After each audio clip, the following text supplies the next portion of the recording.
पुरानी हवेली horror story. कहते हैं इस दुनिया में कुछ ऐसे राज हैं जो सामने ना आए तो ही अच्छा है। इस दुनिया में कुछ शक्तियां हैं जिन्हें हम देख नहीं सकते पर महसूस जरूर कर सकते हैं। उन्हीं में एक भयानक शक्ति हर 100 साल बाद जाग उठती है। आज की कहानी उसी शक्ति के बारे में है। रिहान और नेहा दोनों ही राइटर्स थे और मुंबई शहर की भागदौड़ से थक चुके थे। दोनों ने फैसला किया कि वो मुंबई शहर से दूर एक घर ढूंढेंगे और वहीं रहेंगे। महाराष्ट्र में एक छोटे से गांव में उन्हें एक हवेली मिली और वो दोनों उसमें शिफ्ट हो गए। हवेली पुरानी थी लेकिन बेहद खूबसूरत। हवेली के मालिक की मौत हो गई थी और तब से वो खाली पड़ी थी, इसलिए वो उन्हें सस्ते में मिल गई। सब कुछ अच्छा था, पर एक दिन जब रियान अपना पुराना सामान अनपैक कर रहा था तब उसे बेसमेंट से एक आवाज आई। उसने बेसमेंट का दरवाजा खोला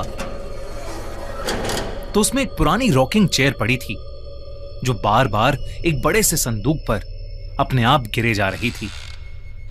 वो संदूक बहुत पुराना था और उस पर जंग लगा ताला भी था।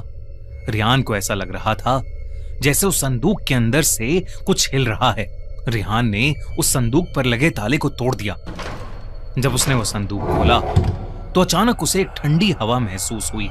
उसके अंदर लाल कपड़े में लिपटी एक गुड़िया थी जिसके नीचे एक किताब पड़ी थी और उसके कुछ पेजेस फटे हुए थे। उन पेजेस पर लिखा था, त्रिगोरी, छूना मत। ये गुड़िया आत्माओं को आकर्षित करती है। पर रियान खुद को रोक नहीं पाया। उसने उस गुड़िया से वो लाल कपड़ा थोड़ा सा हटाया। गुड़िया की आंखें सफेद थीं और शरीर काला। उस गुड़िया में कुछ अजीब सी बात थी, इतनी कि रिहान उस गुड़िया समेत उस संदूक को ऊपर अपने स्टडी रूम में ले गया। लेकिन इस घटना के तुरंत बाद रिहान की जिंदगी पूरी तरह से बदल गई।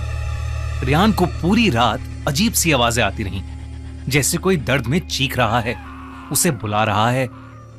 लेकिन जब जब वो आंख खोलता तो कमरे में उसके और उसकी वाइफ नेहा के अलावा कोई नहीं होता। एक बार रियान अपनी स्टडी में बैठा कुछ लिख रहा था कि अचानक ही कमरे की सारी लाइट्स फ्लिकर करने लगीं और कुछ ही सेकंड्स में कमरे की सारी लाइट्स और बल्ब एकदम से फट गए। तभी उसे घर के बाहर किसी के जोर से चिल्लाने की आवाज आई। उसने बाहर जाकर देखा तो वहां एक काली बिल्ली बेरहमी से मरी पड़ी थी। उस दिन के बाद से रियान को हर वक्त ऐसा महसूस होने लगा था कि उनके घर में कोई और भी है। वो बेसमेंट की रॉकिंग चेयर सारा टाइम अपने आप ही हिलती रहती। हर समय रियान को चीखें सुनाई देती। उसे रात के अंधेरे में घर के अंदर मरे हुए लोगों के चेहरे भी दिखने लगे थे। वो चेहरे बेहद डरावने होते थे, लेकिन पल भर में उसकी आंखों के सामने से गायब हो जाते थे। रिहान को कुछ समझ नहीं आ रहा था, इसलिए उसने ये सारी बातें नेहा को बताईं। लेकिन नेहा को उसकी बातों पर विश्वास नहीं हो रहा था। रिहान ने फैसला किया कि वो संदूक से मिली उस किताब को पढ़कर त्रिगोरी से जुड़ा राज जानने की कोशिश करेगा। रिहान सारा टाइम उस गुड़िया और उन पन्नों को पकड़कर उन्हें डिकोड करने में लगा रहता। रिहान इतना पागल हो चुका था कि वो खुद घर के आसपास के लोगों से त्रिगोरी के बारे में पूछने लगा और तब उसे किसी ने एक पंडित के पास भेजा। जब वो उस पंडित से मिला तो उस पंडित ने रिहान को कुछ ऐसा बताया जिसे सुनकर रिहान के रोंगटे खड़े हो गए। उसने बताया कि हर 100 साल में एक अजीब घटना होती है जब चैत्र अमावस्या, चैत्र पूर्णिमा और बैसाखी अमावस्या एक ही महीने में आते हैं और तब एक बहुत ही भयानक काली शक्ति जाग उठती है, त्रिगोरी। ये 3 रातें 100 साल में एक बार जब अप्रैल के महीने में आती हैं तो अपने साथ एक तबाही लाती हैं। 1 अप्रैल चैत्री अमावस्या से लेकर 30 अप्रैल यानी बैसाखी अमावस्या तक अप्रैल शताब्दी का सबसे खतरनाक महीना बन जाता है और इस पूरे महीने को कहते हैं काल त्रिगोरी। त्रिगोरी अपने साथ एक ऐसा कहर लाता है जो सब कुछ बर्बाद कर सकता है। उस पंडित ने रियान को बताया कि जिस गांव में रिहान अभी रह रहा है, वहां 100 साल पहले एक काला जादू करने वाली औरत ने उसी लाल कपड़े में लिपटी गुड़िया का इस्तेमाल करके काल त्रिगोरी को अपनी नींद से जगाने की कोशिश की थी। और तब एक ही रात में पूरा का पूरा 500 लोगों का गांव मारा गया था और आसपास के सारे गांव में ऐसी बीमारियां फैलने लगी जिसने कई लोगों की जिंदगी बर्बाद कर दी। ये सब सुनकर रिहान ने उसी पंडित से मदद मांगी। उस पंडित ने रिहान को 2 काली बिल्लियां दी और कहा कि वो अगले 2 दिन में उसके घर आएगा और त्रिगोरी को शांत करेगा। रिहान पूरा दिन घर में उस पंडित के बताए शुद्धिकरण के नुस्खे आजमाता रहता और उन काली बिल्लियों को 24 घंटे अपने पास रखता। रिहान नेहा से कहता कि ये काली बिल्लियां उनको घर की प्रेत आत्मा से बचाएंगी। नेहा से अब रिहान का पागलपन बर्दाश्त नहीं हो रहा था। 2 दिन बाद वो पंडित उनकी हवेली में आया। पूजा का सामान देखकर ही रिहान और नेहा की रूह कांपने लगी, क्योंकि उसमें इंसानी खोपड़ी, मरे हुए जानवर और ऐसी ही बेहद अजीब अजीब चीजें थीं। लेकिन उस पंडित ने रिहान को हिम्मत रखने को कहा। उसने हाथ में एक लाल कपड़ा लिया और उस लाल कपड़े से उस गुड़िया को निकाल के पूजा स्थान के बीचों बीच रख दिया। पंडित ने देरी ना करते हुए पूजा शुरू की और मंत्र आवाहन से काल त्रिगोरी को शांत करने की कोशिश करने लगा।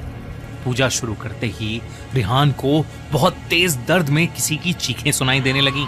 तभी रिहान और नेहा ने देखा कि गेट की दीवार के अंदर से एक बहुत ही डरावनी 10 फीट लंबी परछाई निकली है जो उनकी तरफ आ रही है।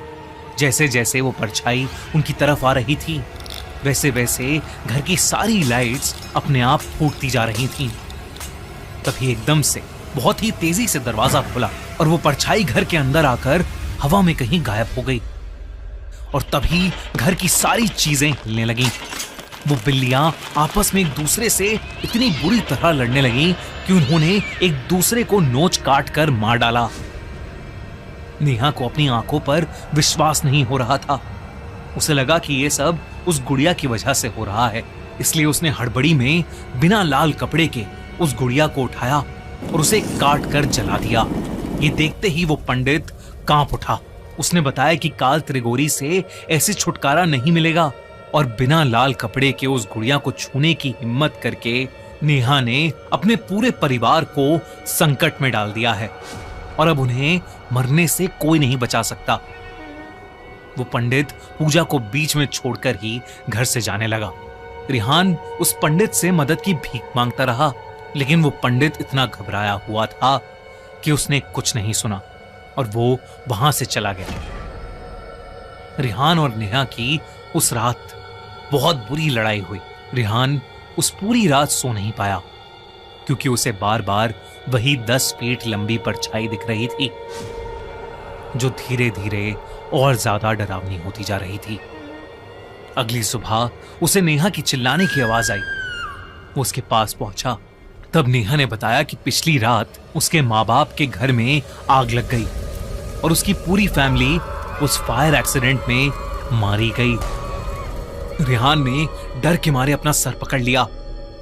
वो समझ गया था कि यह सब काल त्रिगोरी की वजह से हो रहा है। कुछ ही देर में उसे एक और खबर मिली। जो पंडित उनके घर पूजा करने आया था, उसे भी किसी ने जंगल में बेरहमी से मारकर छोड़ दिया था। अब रिहान को कुछ समझ नहीं आ रहा था कि वो क्या करे। थक हार कर रिहान ने सोचा कि वो संदूक को भी जला देगा, लेकिन जैसे ही वो संदूक तक पहुंचा, उसने देखा कि वो काली गुड़िया वापस से जुड़ गई है और वो उस संदूक के ऊपर बैठकर उसे देख रही है। तभी फिर से उसे नेहा के चिल्लाने की आवाज आई। जब वो अपने कमरे में गया तो उसने देखा कि नेहा के हाथ में एक चाकू है और उसके पीछे वही 10 फीट भयानक लंबी परछाई। नेहा रिहान को देखकर पागलों की तरह हंस रही थी। इससे पहले कि वो कुछ समझ पाता, नेहा उसकी तरफ भागी। गांव वालों को कई देर तक उन दोनों के चिल्लाने की आवाजें आईं। जब वो लोग उनकी मदद करने पहुंचे तो उन्होंने देखा कि हवेली खुली पड़ी है और हवेली की सारी दीवारों पर खून से काल त्रिगोरी लिखा है।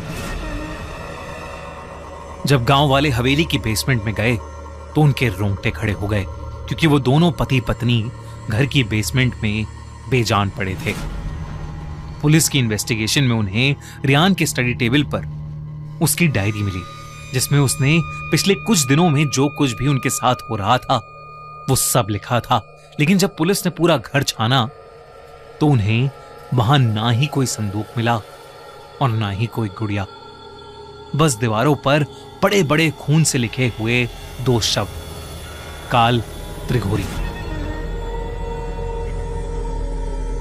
दोस्तों, आपको क्या लगता है कि क्या है काल त्रिघोरी का रहस्य, और क्या होगा जब वो 100 साल बाद वापस जागेगा? अगर आपको इस इंडियन फोकलोर लेजेंड और राज के बारे में जानना है तो देखिए नई हॉरर फिल्म काल त्रिघोरी, जो थिएटर्स में ऑलरेडी रिलीज हो चुकी है। तो डोंट मिस आउट ऑन काल त्रिघोरी। और अगर आपको ये वीडियो अच्छी लगी तो हमारा चैनल खूनी मंडे सब्सक्राइब करना बिल्कुल मत भूलना।